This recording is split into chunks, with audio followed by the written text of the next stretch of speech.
How to use a tremendous Visa card.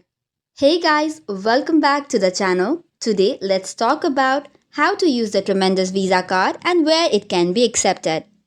The tremendous Visa card is a super versatile and used for general purchases like that of retail and online shopping. You can use it at any merchant that accepts Visa, whether you're buying clothes, electronics, groceries, or other goods and services. You can use it for dining and entertainment, like that of restaurants, cafes, or even to buy movie, concert, or event tickets, anywhere where Visa card is accepted. For those who travel, this card is perfect for travel related expenses. Use it for booking hotels, flights, or even car rentals at places that accept Visa. However, there are certain limitations. You cannot use the tremendous Visa card at gas stations, for certain prescriptions at pharmacies, or to withdraw cash from ATMs. That is, no cashback allowed. So before you use it, make sure to check what's allowed and what's not.